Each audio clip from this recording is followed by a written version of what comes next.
LDNRBS.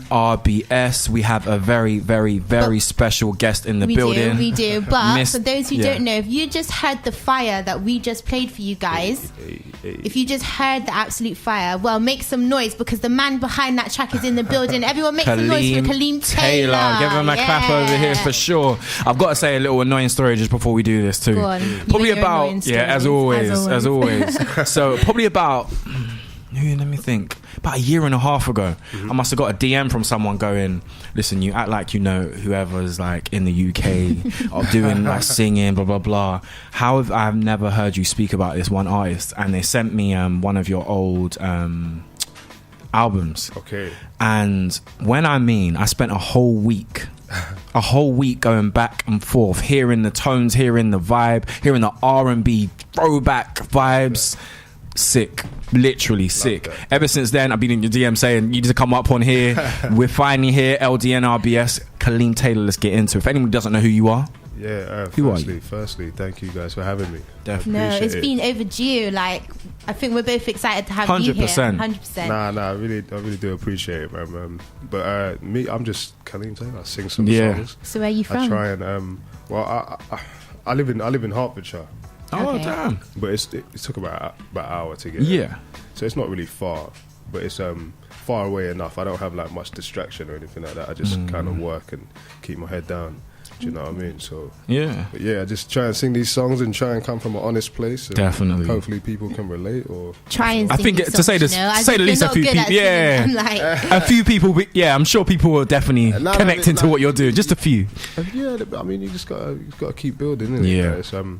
I'm just grateful, man, because you never really know. Like, you never know how people are going to accept it or even accept it at all. But how people are going to take your music because you spend the time alone doing it. So you don't really know how it's going to, do you know what I mean? How people are going to react. So it's just good to have people come and say nice things about it and relate to it and feel it. And I'm grateful for guys like you, you know what I mean, having me on the show. No, but it means a lot, though, because it kind of spreads 100% what I'm trying to do. So we're trying to get it out here, and this is the thing about us. We see things, we see talent, and we're like, we got to get straight on. Away. People need to know who you are, 100%. You know what I mean? So let's take it back because this is LDNRBS. 100%. One's there, took your line. So where did this all start then? So talk us through your journey into music. It's kind of weird actually because I never saw myself as like the kind of guy to I don't really like doing stuff in front of people and stuff like that, being on stage and stuff like that. So I never really thought about making music of all things. That's like getting up on stage and people judging you and looking at you and pointing fingers. So that was never really my type of thing. But I'd always like mess around and sing between like my groups of friends. And when did you realise you could sing? Realise I can sing. I'm gonna say. Even while I was like when I first started, I wouldn't say like I could sing. Wow! Like when I first started. When did you first start? Quite a few years ago now, maybe about 7 years ago. Really? How old were you? You're trying to give away his age, just like that. I'm 27. Yeah, I'm 27. Yeah. Oh, okay, so 20. I was 20. But it was just like the friends that I had around me that kind of. Wait, you only realised you could sing at 20 years old? About 20. I wouldn't even say from 20 because when I was first making songs, I weren't really too sure about it. I mean, it was more like based on everyone else's opinion. Okay. So it wasn't like me thinking, yeah, I know what I'm doing. I really only say I've found out what I'm good at, I'd say over the last 2 and a bit years. Really? Like really feeling like, this is what I do. Yeah. I know how to do this. Do you know what I mean? Whereas before, it's like a lot of trial and error. Yeah. You know? Why do you feel like it took you so long to actually realise your talent? I don't know. It's like, like everyone has this thing where they're like, I don't really care what people think. Yeah. But everyone to a point does actually care what people think. Yeah. So it's like, and I'm really harsh on myself as well. So a lot of the time I'd sing and I'd compare it to other people or think like, I can't do what this person does, or do you know what I mean? I don't make the similar sound to this person. But then I started to realise that that's maybe a good thing. I'm not trying to be like anyone someone else or, do you know what I mean, sound like someone else. So it just took time, and it took people kind of gravitating towards the sound more so than me trying to chase people to like me. So I more just got into my zone of what I'm good at, and then let people come to me more so than it me being saying, okay, I want to make a song for this or that type of person, or you know what I mean? So it just takes time, really. Who did you grow up listening to? Because some of your music, you could just tell there's certain influences there, but I'm interested to know firsthand. I spent a lot of time like with like Stevie Wonder, who I love, D'Angelo. Very you could, yeah. It's that R&B flow. Lauryn Hill, I love. Yeah. Jasmine Sullivan. Oh, amazing. But like Dennis Brown as well. There's a few really. Real R&B flow. To say the least. Did they know Jay-Z? No Tupac? No, listen, I love all that. I love all of that. Like, I'll be honest, before I go to the studio every day, but like before I go, like I listen to Nipsey Hussle. Okay. Of course. Because it's like motivational. And it's like, it kind of makes me just want to get up and go. So as much as I'm listening to all this R&B, or I've grown up on a lot of R&B, I spend a lot of time like listening to other stuff as well. Do you know what I mean? Like even you mentioned earlier about like some of the house stuff. Yeah. It's like it's not the music that I would make every day, but it kind of. Yeah, let's get into that actually, because obviously for those who don't know, you actually did dabble in the house genre as well. You did some covers and some remixes and actually worked with some pretty well-known talent in that industry. So how did that even come about? It was through like management. Like management knew, my manager knew DJ Snake first, and he kind of introduced me to another French guy called Shami, who is the name of the producer who I made the first house song with, and we kind of just went from there, really. It was just like a blessing, really, just having that kind of relationship with my manager. So he just kind of said, I've got an idea and I want to like put it across like to your guy and see how he feels about it. But I hadn't known that my manager had sent Shami like an a cappella of a song I'd done a while ago. So he kind of worked with it for a little while and then sent that back to me. I was like, hey, this is fire to me. Like, I don't know if it's just my ears hearing this or... And it just started to pick up. So I don't know. That's kind of how it happened. Really, it was all really natural. With music, what would you say Kaleem's purpose is? Like, what are you when you grow up? When you go to the studio, what do you feel like the purpose is for you? The purpose is to be heard, but not with like nonsense. Like I want like a message. I want people to feel things. Do you know what I mean? I want to be relatable. Do you know what I mean? It's more like I want a message. Also, all the time, really, than it just being I just want to make songs. So talk us through your first experience in the studio. First experience, the first kind of initially it was a lot of like it was like a collective. So it was like the person who owns the studio with like the producer, with me, with other people who just kind of enjoyed like listening to music.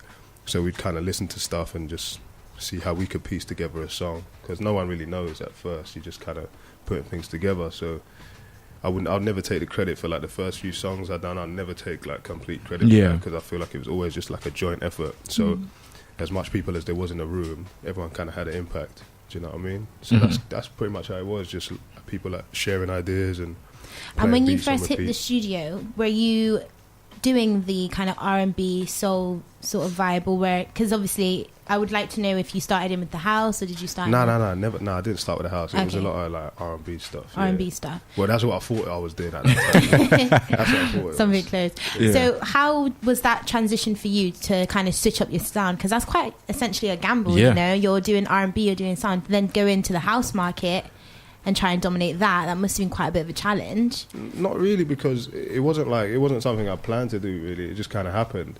Like I didn't plan for the song to be big, or I didn't plan for me to work with these house artists or producers. It kind of just happened, and like once you're in a situation, it's down to you to then like adapt and just kind of get on with it. But I didn't really feel like it was too hard. It was just something to just crack on and do, really. And did you enjoy doing that sound? Yeah, I enjoyed it, but it was just I didn't want to get stuck in that place, because like I had the little what's the word?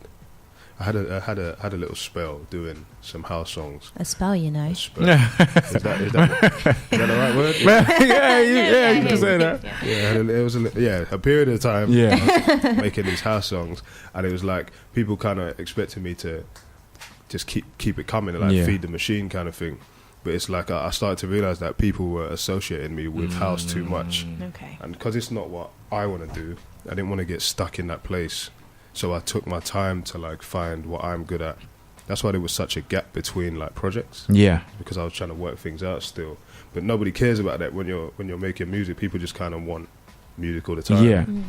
But I kind of needed to take the time. You strike me as the kind of person that you want to do things authentically. Yeah. Now, you said before too about performing.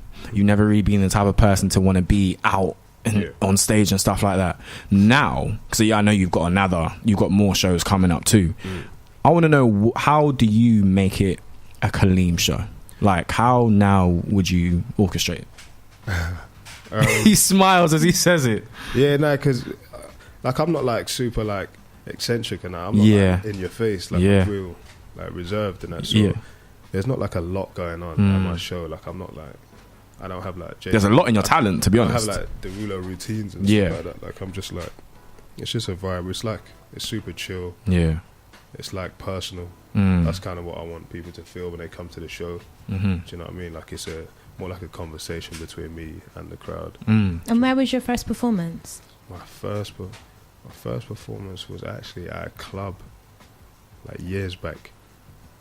Where was it? I'm trying to think of where. I can't remember exactly where it was, but it was super daunting. Like you start to, like, I think a lot, like I overthink sometimes. But I remember going to this club performing. I'm thinking, I'm not like, they're not here for me. Like they're here to drink and do you know what I mean? Go crazy. So they're not really gonna want to hear me like stop their music halfway through and me sing and do you know what I mean? I was just super overthinking. Yeah. So it was like really, it was proper nerve wracking to do my first show. Second show, I remember it was I think it was like Something for Sunday years ago. Okay. Don't know if any of you remember that. No, I have no idea. Is that a London thing? Yeah.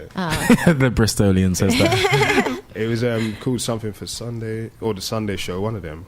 I did a few of them. Yeah. But I remember, so that was like maybe my second show, and that's in front of a crowd now, in front of people who are actually there. So it's a different environment. It's not a club anymore. So like, there's a different kind of pressure because now like there's like expectation now. And I remember I forgot like my whole second verse. I just had to make it up. I've always heard that as a singer, that's like a fear to... Yeah, like forgetting. Like, I'm already overthinking anyway, and then I've forgotten a verse somehow. So there's a lot of pressures at first, but that's the blessing, is like you go through all these things to get to the point now where you're like, okay, well, I know what I'm doing now. Even if I make a mistake now, it's like, that's cool. Yeah. It's gonna happen. One way that I feel like I realised that you were a great artist is by your first tape. I feel like I felt a lot of it. Yeah. Even to the point where I was hearing it and I'm relating my own life to your music. I feel like that's even one of the best things that Drake has. He gets people to forget it's even him and they'll start relating it to their own life. I get the same thing with your music. Wow. Now, I want to know, with the way that you make your music, I'm guessing you write it, how much of your own life are you putting in your music? Trying to put all of it, really, because I don't talk normally like, to people. I don't like. There's a lot. I've had problems before where like people want to know like what's going on in my head, like what are you thinking about or what are you going through, or like I usually give people advice, but no one really. I've never asked for advice. I never asked like, oh, how do I do this, or how do I get through this situation? So through the music, I end up telling stories like that. Do you know what I mean? Like even sometimes I flip it where it's like it might be something I've done, for example, in a relationship to a woman, for example. So I might talk about it like it's me that's in the situation, but it could be the thing she's told me. I'm just making a song out of it. So either way, it's a real thing. It might not always be directly for me, but it's definitely something I was in. Stems from something. Naimka's thinking about some concept she can make to get a song done by Kaleem. Yeah, no, I'll be in the DMs later. No, so talking of the music, obviously we played your single Not Alone. So talk us through what that was about, because that obviously sounds like it was about a certain someone. Yeah, that's really personal. It kind of ties in with what I was just saying. Like because I don't really talk that much. It's like when I finally did talk, and you realise that people do actually listen. Yeah. Like you're not actually alone. Yeah. Do you know what I mean? So it's like in the in the chorus I say it's hard to reach, hard to say that I need somebody. So it's me talking about myself. Like it's hard for me to just come out to you, for example, and just say, oh, I've been going through this. But then I'll write it in a song. But even the times when I haven't written it in a song and I've explained it, people always listen and give me advice anyway. So it's like there's a barrier that's up there for no reason sometimes. it's like a war. It's like you're battling with yourself to say it's okay to ask for help even. Do you know what I mean? Because a lot of the time I want to work the problem out and then I haven't spoken about it, so it's like you never know anyway. You never know I went through anything. I'll just bang it out, get through it, and then keep it moving. Whereas it probably would have helped if I'd have just spoken about it, and then we could have maybe come up with a solution together. Do you know what I mean? Because even the beat on it as well, that's really interesting you say that, because I feel like the beat's quite unique as well. So what producers are you working with, and who produced that song? The producer of that is called The Code. The Code. Yeah, it's amazing. I've been working with him. There's another guy called Since Westbrook, and of course, I know Since Westbrook. Yeah, of course. Rendezvous at 2. Yeah. That's my guy. I met him at a show one time, and I just really loved what he was doing. And we just connected like that. He's the producer of Fault. Yeah. No, I'm lying, actually. Oh. He's not. He's the producer of the song that's about to come out. Okay. Oh. Yeah, but the producer of Fault, his name is Audio 800. Okay. Yeah, I wanted to kind of lead with that. That's a lie as well. Let me start again. Kaleem just give an example to shout out some producers. Name drop. He's actually the same guy because he changed his name. He changed his name to Rome's. That's what it is. So I apologise for getting that wrong. Yeah. So let's lead in with Fault as well. Yeah. Obviously, that's your new single that you've just recently dropped. It's getting good response. I've seen Yasmin Evans streaming it on One Extra. Shout out to Yasmin and also Snoochie Shy. So that's obviously a good feeling that people are, like you said, gravitating should I say, towards the music. Talk us through what that was all about. Where did that come from? Fault is about it's again, it's like it's super personal. It's just me kind of taking ownership, like accountability. Do you know what I mean? For maybe the bad place that we're in. Like I ended up losing someone who I cared about. Sorry to hear that. No, not like that. Oh. Not like that. Not like someone passed away. Oh, right. That sounded crazy. I'm sorry. So I'd broken up with this person, and like for a while I was trying to like point fingers and kind of say like kind of deflect away from it. Like it can't be anything I done. Like, because like I thought I was. Do you know what I mean? But then I looked at it like, and over time and having a conversation with her and like everyone growing up as well, do you know what I mean? You start to realise like, yeah, you know what, maybe I could have done this different or changed this, or both of us, do you know what I mean? But initially there was a lot of fingers being pointed, so I kind of just wanted to look at it and take a step back and say, you know what, actually I did play my part in why we're not working out now, do you know what I mean? 2019, what is it for Kaleem?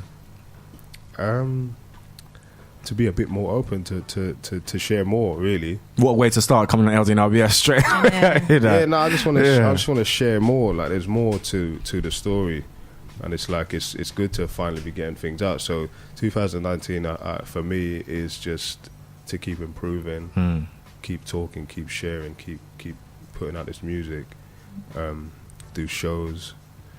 And finally, maybe start working with other artists. Yeah, that's what I wanted to touch on as well, because I don't think I've heard you collab with anyone vocally. I've never really. Who would you want to collab with? Recently, I've been saying like Sinead Harnett. I would like to work with, or like for sure, great singer. Neo, I would like to. Great singer again. Oh my god, I can hear that. Yeah. A Neo and Kaleem Taylor collab. Yeah, that would be fire. Neo, if you're listening, hit up Kaleem. That would be fine. And that's another thing as well. That's the thing I've been learning to do, is actually just like asking for stuff.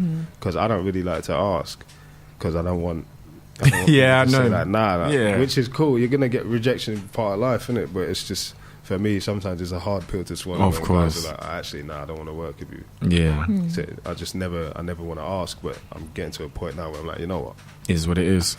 You're going to get You've got to. Networking is the thing in this industry, isn't it? Yeah, it is. But it's hard for me because I'm just not that type of person. Yeah, I was going to say, you seem like you're quite shy, if you don't mind me saying. Kinda, yeah. And it seems like you use the music to kind of speak. Your voice is channeled through the music. Yeah. Now, with that being said, obviously, as you progress in this industry, you're going to build more of a name for yourself. Therefore, you are going to have to be a bit more vocal.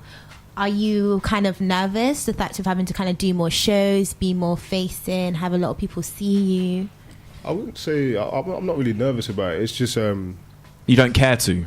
Yeah, it's just not really my thing. I keep a distance. Like I go into, like, for example, I go out and stuff. I'm not like firm and I'm not like a straight faced guy all the time. But it's like I go out and I look at like, what's the worst possible thing that could happen right now?